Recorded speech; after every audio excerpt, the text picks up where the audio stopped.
केरल की रहने वाली एक भारतीय नर्स निमिषा की कहानी इन दिनों पूरे देश में चर्चा का विषय बनी हुई है।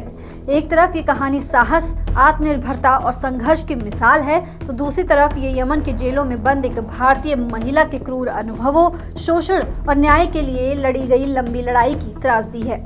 16 जुलाई 2025 ये वही तारीख थी जब यमन की एक जेल में बंद निमिषा प्रिया को फांसी दी जानी थी, लेकिन ऐन मौके पर भारत सरकार के सम्मिलित प्रयासों के चलते उनकी फांसी को स्थगित कर दिया गया। ये राहत भरी खबर थी, लेकिन इसके पीछे की कहानी बेहद लंबी और दर्दनाक और पेचीदा रही है।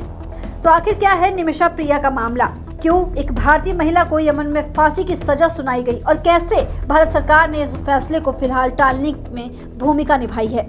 शुरुआत होती है केरल के पलक्कड़ जिले के एक छोटे से कस्बे कोलिंगोडे से। यहाँ निमिषा का जन्म हुआ। एक साधारण परिवार की लड़की जिसके माता पिता दिहाड़ी मजदूरी करते थे। पढ़ाई में होशियार निमिषा ने नर्सिंग की पढ़ाई की और फिर 2008 में अपने पति और छोटी बेटी के साथ बेहतर भविष्य की तलाश में यमन चली गई। शुरुआत में उन्होंने अलग अलग अस्पतालों में काम किया। मेहनत और लगन के दम पर उन्होंने अच्छा नाम कमाया और आगे बढ़ने की ठानी। लेकिन 2014 में उनकी जिंदगी में एक नया मोड़ आया। उसी साल यमन में गृह युद्ध भड़क गया और हालात बिगड़ते चले गए। देश में नया वीजा मिलना बंद हो गया। इसी बीच उनके पति और बेटी भारत लौट आए, लेकिन निमिषा यमन वहीं फंसी रह गई। यहीं से उनकी असल मुश्किलें शुरू हो गई। 2015 में यमन की राजधानी सना में निमिषा ने खुद का क्लिनिक खोलने का सपना देखा, लेकिन यमन में नियम था कि कोई भी विदेशी नागरिक अकेले क्लिनिक नहीं खोल सकता। इसलिए उन्होंने एक यमनी नागरिक तलाल अब्दो मेहंदी के साथ पार्टनरशिप की। शुरुआत में सब कुछ ठीक चल रहा था, लेकिन कुछ ही महीनों में मेहंदी का असली चेहरा सामने आने लगा। निमिषा की मां की ओर से ये दायर याचिका में जो विवरण सामने आए हैं वो रोंगटे खड़े कर देने वाले हैं। बताया गया कि मेहंदी ने क्लिनिक के स्वामित्व दस्तावेजों में धोखाधड़ी की और ये झूठ फैलाया कि निमिषा उसकी पत्नी है। इस झूठ का फायदा उठाकर उसने क्लिनिक से मिलने वाली सारी कमाई पर कब्जा कर लिया। लेकिन यही बात खत्म नहीं हुई। मेहंदी ने निमिषा को मानसिक, शारीरिक और आर्थिक रूप से प्रताड़ित करना शुरू कर दिया। उसने उनका पासपोर्ट छीना और यमन से बाहर जाने का हर रास्ता बंद कर दिया। रिपोर्ट्स के मुताबिक उसने ड्रग्स देकर निमिषा को कई बार बेहोश किया, बंदूक की नोक पर धमकाया और यहाँ तक कि क्लिनिक के पैसे और गहने तक छीन लिए। निमिषा ने जब स्थानीय पुलिस से मदद मांगी तो हालात और बिगड़ गए। पुलिस ने उल्टा उन्हें ही 6 दिनों के लिए जेल में डाल दिया। जेल से लौटने के बाद उनका जीवन और भी नरक बन गया। मेहंदी की प्रताड़ना और भी ज्यादा बढ़ चुकी थी। 2017 में इस अत्याचार से परेशान होकर निमिषा ने एक साहसिक कदम उठाया। उन्होंने अपने क्लिनिक के पास स्थित जेल के एक वार्डन से मदद मांगी। वार्डन ने उन्हें सलाह दी कि वो मेहंदी को बेहोश करने के लिए दवा दें और पासपोर्ट वापस लेकर यमन छोड़ दें। निमिषा ने यही किया। उन्होंने मेहंदी को हल्की नींद की गोली दी ताकि वो बातचीत के लिए तैयार हो जाए। लेकिन जब असर नहीं हुआ तो उन्होंने एक हाई डोज दी, लेकिन ये कदम उनके लिए घातक साबित हो गया। ड्रग्स की अधिक मात्रा से मेहंदी की मौत हो गई। ये घटना सिर्फ कुछ ही मिनटों में घट गई।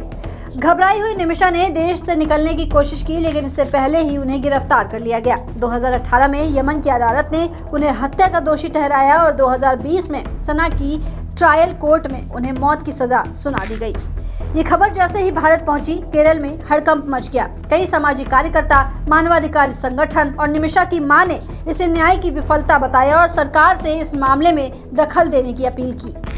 2023 में यमन के सर्वोच्च न्यायिक परिषद ने निचली अदालत के फैसले को बरकरार रखते हुए फांसी की सजा पर मुहर लगा दी।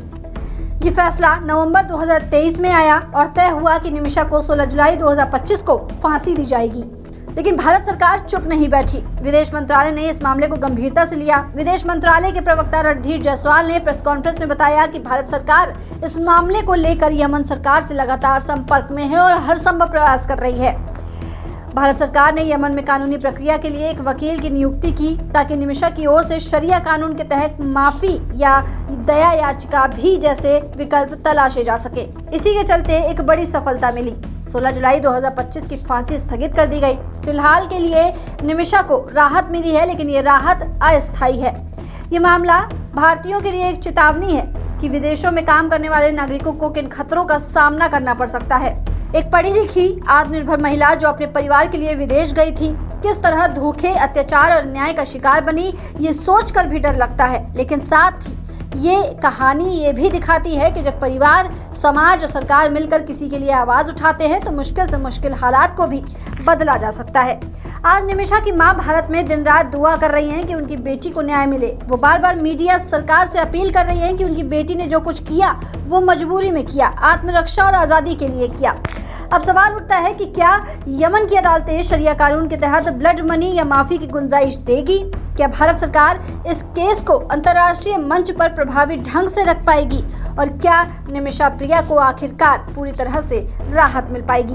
इन सवालों के जवाब अभी भी भविष्य के घर में हैं, लेकिन इतना तय है कि निमिषा की कहानी आज हर भारतीय को सोचने पर मजबूर कर रही है कि एक नर्स, एक बेटी, एक पत्नी और एक माँ जिसने सिर्फ जिंदगी को बेहतर बनाने की कोशिश की, आज वो फांसी की सजा का सामना कर रही है। ऐसे तमाम अपडेट्स के लिए बने रहिए दस्तक न्यूज़ 24 के साथ।